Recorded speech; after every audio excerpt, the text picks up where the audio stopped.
श्रीमद्भागवत महापुराण दशम स्कंध अध्याय 49। अक्रूर जी का हस्तिनापुर जाना। श्री सुखदेव जी कहते हैं, परीक्षित, भगवान के आज्ञानुसार अक्रूर जी हस्तिनापुर गए। वहां की एक एक वस्तु पर पुरुवंशी नरपतियों की अम्रकीर्ति की छाप लग रही है।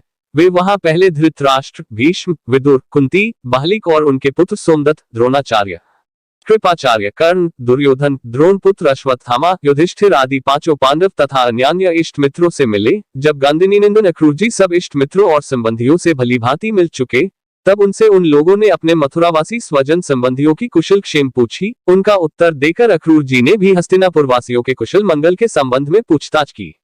परीक्षित, अक्रूर जी यह जानने कर लिए कि धृतराष्ट्र पांडवों के साथ कैसा व्यवहार करते हैं। कुछ महीनों तक वहीं रहे। सच पूछो तो धृतराष्ट्र में अपने दुष्ट पुत्रों की इच्छा के विपरीत कुछ करने का साहस न था। वे शकुनी आदि दुष्टों की सलाह के अनुसार ही काम करते थे। अक्रूर जी को कुंती और विदुर ने यह बतलाया कि धृतराष्ट्र के लड़के दुर्योधन आदि पांडवों के प्रभाव, शिष्ट कौशल, बल, वीरता तथा विनय आदि सद्गुण देख देख कर उनसे जलते रहते हैं। जब वे यह देखते हैं कि प्रजा पांडवों से ही विशेष प्रेम रखती है, तब तो वे और भी चिढ़ जाते हैं और पांडवों का अनिष्ट करने पर उतारू हो जाते हैं। तब तक दुर्योधन आदि धृतराष्ट्र के पुत्रों ने पांडवों पर कई बार विषदान आदि बहुत से अत्याचार किया है और आगे भी बहुत कुछ करना चाहते हैं। जब अक्रूर जी कुंती के घर आए, तब वह अपने भाई के पास जा बैठी। अक्रूर जी को देखकर कुंती के मन में मायके की स्मृति जग गई और नेत्रों में आंसू भर आए। उन्होंने कहा, प्यारे भाई, क्या कभी मेरे माँ बाप, भाई बहन, भतीजे, कुल की स्त्रियां और सखी सहेलियां मेरी याद करती है? मैंने सुना है कि हमारे भतीजे भगवान श्री कृष्ण और कमल नयन बलराम बड़े ही भक्तवत्सल और शरणागत रक्षक हैं। क्या वे कभी अपने फुफेरे भाइयों को भी याद करते हैं? मैं शत्रुओं के बीच घिरकर शोकाकुल हो रही हूँ। मेरी वही दशा है जैसे कोई हिरनी भेड़ियों के बीच में पड़ गई हो। मेरे बच्चे बिना बाप के हो गए हैं। क्या हमारे श्री कृष्ण कभी यहाँ आकर मुझको और इन अनाथ बालकों को सांत्वना देंगे?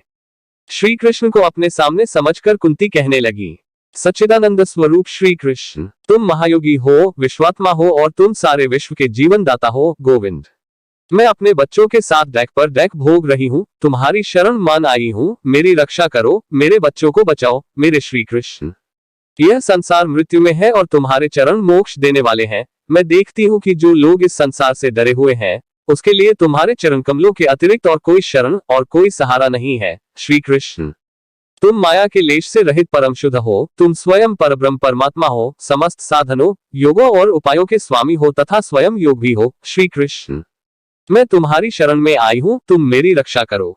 श्री सुखदेव जी कहते हैं, परीक्षित, तुम्हारी परदादी कुंती इस प्रकार अपने सगे संबंधियों और अंत में जगदीश्वर भगवान श्री कृष्ण को स्मरण करके अत्यंत दहकित हो गई और फाफक फाफक कर रोने लगी।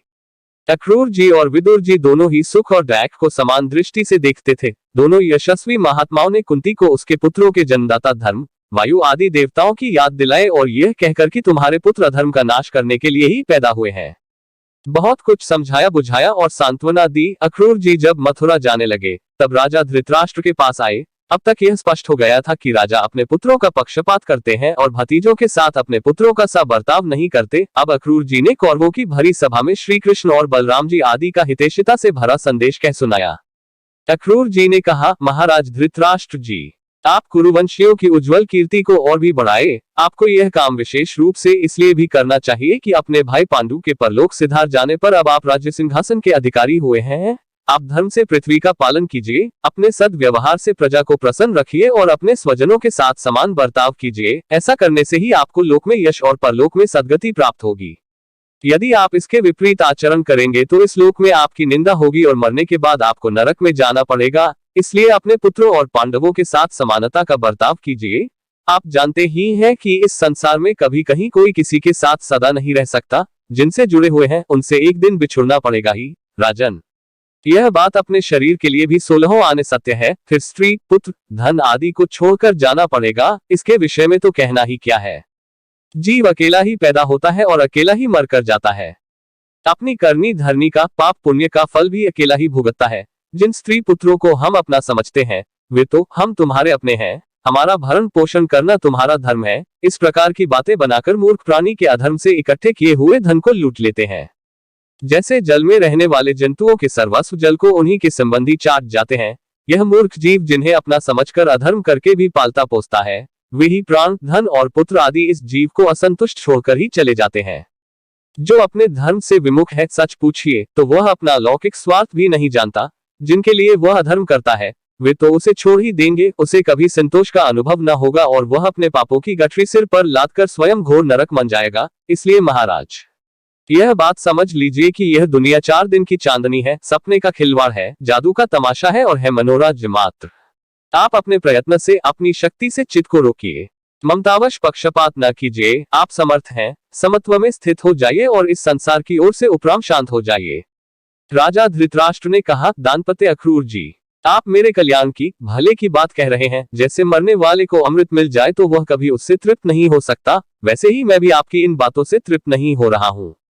फिर भी हमारे हितैषी अक्रूर जी, मेरे चंचल चित्त में आपकी यह प्रिय शिक्षा तनिक भी नहीं ठहर रही है, क्योंकि मेरा हृदय पुत्रों की ममता के कारण अत्यंत विषम हो गया है। जैसे स्फटिक पर्वत के शिखर पर एक बार बिजली कौंधती है और दूसरे ही क्षण अंतर्धान हो जाती है, वही दशा आपके उपदेशों की है। अक्रूर जी, सुना है कि सर्वशक्तिमान भगवान पृथ्वी का भार उतारने के लिए यदुकुल में अवतीर्ण हुए हैं। ऐसा कौन पुरुष है जो उनके विधान में उलट फेर कर सके? उनकी जैसी इच्छा होगी वही होगा। भगवान की माया का मार्ग अचिंत्य है, उसी माया के द्वारा इस संसार की सृष्टि करके वे इसमें प्रवेश करते हैं और कर्म तथा कर्मफलों का विभाजन कर देते हैं। इस संसार चक्र की बरोक टोक चाल में उनकी अचिंत्य लीला शक्ति के अतिरिक्त और कोई कारण नहीं है। मैं उन्हीं परमेश्वरीय शक्तिशाली प्रभु को नमस्कार करता हूँ।